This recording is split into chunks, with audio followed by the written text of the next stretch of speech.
Hey guys, my name is Madison. Welcome back to my channel. So today's video is really exciting because it's my first sorority related video on this channel, as well as the fact that sorority recruitment is coming up fast. Today I want to go ahead and give you some tips on what to wear and what to do during rush week. So if that's what you want to see, go ahead and keep watching. I'm an Alpha Gam at the University of South Carolina, and I wanted to go ahead and make this video because I know this year in particular is going to be kind of nerve-wracking for a lot of new members because they're nervous about how rush is going to go since we have Corona going on. I know this year is going to be very different from my experience, but I think a lot of my tips and also the things that I wore will work very well for this year as well. So my first advice is about pai kais. If you don't know what a pai kai is an older member who is already a part of a sorority on campus, but they're not affiliated with them for the whole week. So they take any of their social media down that has anything related to their sorority, and they don't have any judgment towards you or who you choose. These girls are super helpful with everything. They're gonna give you advice, you're gonna go to them when you're upset, you're gonna go to them when you're happy, you're gonna go to them when you have questions and you're confused, and I want you to listen to them. They help you so much. They're there to help you and they want to help you. Another tip I have is if you are rushing with friends or you make friends along the experience, don't talk about other houses with your friends. It's not a bad thing to talk about these houses with your friends, but it can lead for you to be more influenced by what they say or them to be influenced by what you say. You want this to be your experience and not anyone else's, and vice versa. It actually will work out for the better anyways because I had a few friends that I rushed with and we didn't talk about any of our experiences in the houses, outside of the houses. We just talked about our day in general, like if we had a good day or not. But we didn't talk about specific houses and name names, and we actually ended up in the same sorority together. So it could work out in the end anyways. To go along with that, I also want to say trust your gut. So you might hear a lot of things about one house, maybe you're hearing stereotypes about them and it's throwing you off a little bit. Don't listen to it. Don't go into rush with all of these stereotypes in your head already. Go ahead and trust your gut and go with the vibes that you feel. When you walk into a house, you're gonna get your own vibes from it, whether you like it or not.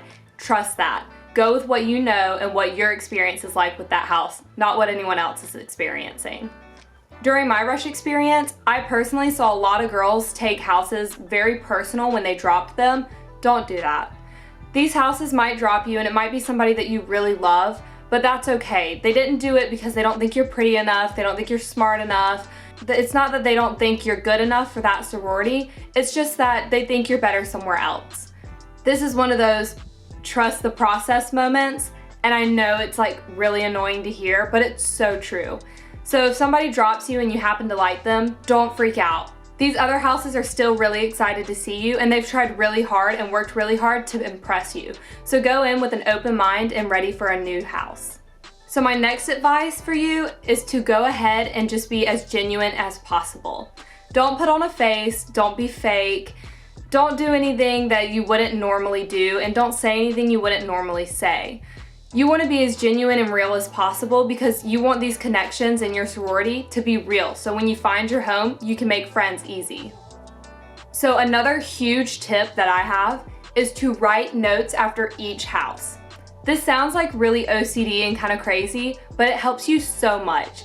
You're gonna meet so many girls during this process and you're gonna talk to so many people, you're not gonna really be able to remember who all you talked to and what all y'all said.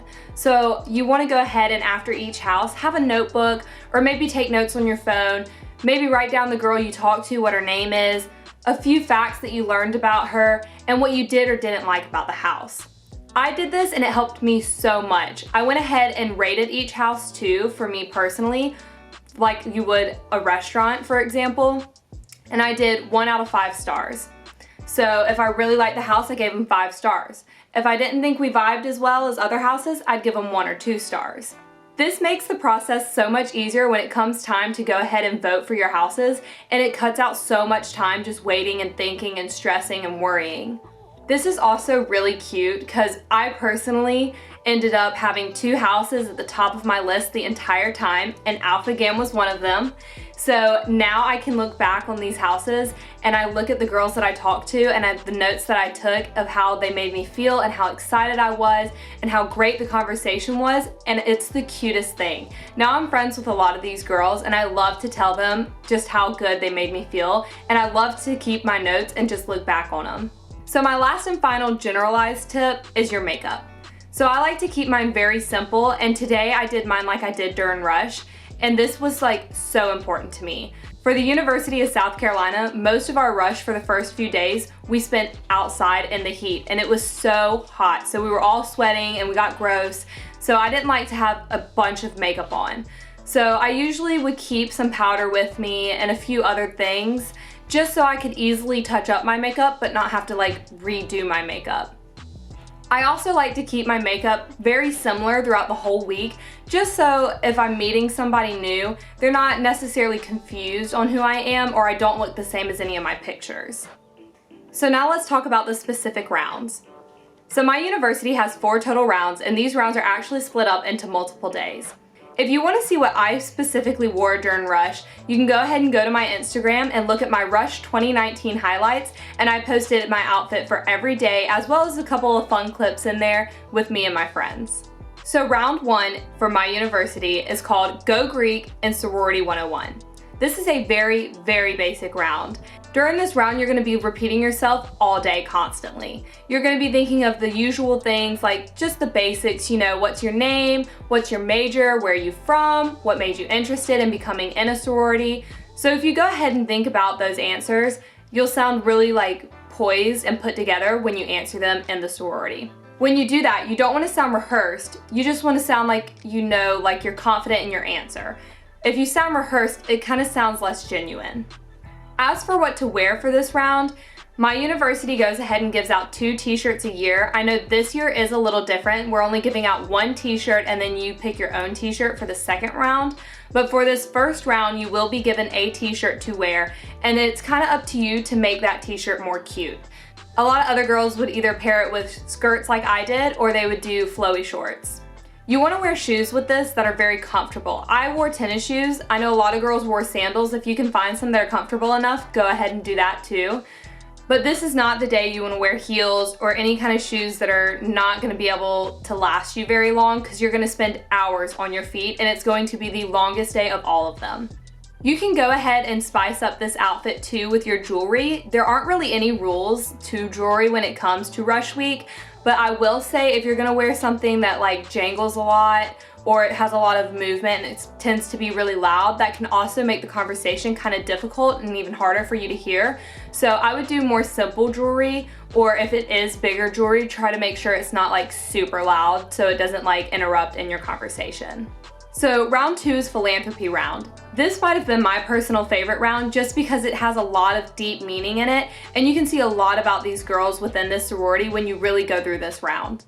So in philanthropy round, you're going to obviously be talking about that sorority's philanthropy. Oftentimes, the sororities will show you a video of their philanthropy and talk to you about why it's important to them. This is the round that if you have questions, you're going to want to ask, because this is important for you to really start to understand the sorority and really get a feel for their dynamic. Things you can ask is, what's your favorite part about the philanthropy? Why is the philanthropy important to you personally? And how do you see an impact from their philanthropy and the community that you're in? This is a really good opportunity for you to make a connection with that girl you're talking to specifically, because if you can make a connection to their philanthropy and you share that story with them, it can really form a bond with y'all. The philanthropy is something that's really important to every girl in every sorority, because this is something that you spend a lot of time doing within your sorority. As for what to wear, you're going to wear the same things you wore during round 1. So this is still a very casual day. It's not too dressed up. You can wear sandals, a skirt, whatever you want, but typically for my university, you have a second shirt to wear during round 2. This year you don't have that. This year you are told to go ahead and wear some kind of university shirt. I personally would keep this still very casual this year. Round 3 is called the sisterhood round. Sisterhood round is a lot of people's favorite round because you really get to see how close all the sisters are in each sorority. So this is a great opportunity to ask whoever you're talking to all kinds of things about actual sisterhood and their sorority. So what kind of sisterhood events they might do. You also might want to ask things like, what do y'all do outside of the sorority for fun? Like, do you guys hang out in the summertime? Do y'all go shopping in the local areas? What kind of things do y'all do just for fun as friends? I will say, as you get into round 2, 3, and 4, which are sisterhood, philanthropy, and final, which is preference, it gets a little more deep, and each time as the conversations get more deep, you might get a little emotional, and I do want to say it is okay to cry. You don't have to hide that. Me personally, I did cry in 3 houses, and it's okay. It's not a big deal. They don't care. They love to know that you have a connection with them, but don't worry and freak out that if you cry, like you're gonna get dropped. That's not the case. Anyway, back to round 3. Let's talk about what you should wear. So round 3 is a little more dressed up. I would personally say wear a sundress or possibly a jumpsuit. This is when you want to start wearing more jewelry that's a little flashy, but nothing like crazy. And this is when you're going to want to start wearing your sandals and kind of let go of the tennis shoe phase. Go ahead and start wearing sandals. Don't wear heels yet because it is still a long day and it will hurt your feet. But maybe if you have platforms, that would be a good idea. So let's talk about the final round, preference round. Preference round is easily the most emotional round, I feel like, for most people because it has a lot at stake. These are your final houses, like your top choices, but don't psych yourself out. I know it's hard to think and be like, oh my gosh, I have to be like on point today, I have to be perfect, I have to sound like I fit in just so I can get in. Don't do that. Don't put that extra stress on yourself. Still be you and be genuine. This is obviously your nicest round, so most girls, if not all the girls that I rushed with, wore dresses. I personally chose to wear a romper, which is not typically what you would wear. A lot of girls don't advise it. I think it was fine. I wore something that I was comfortable in, that I really liked, that I thought showed my personality, and that's really important.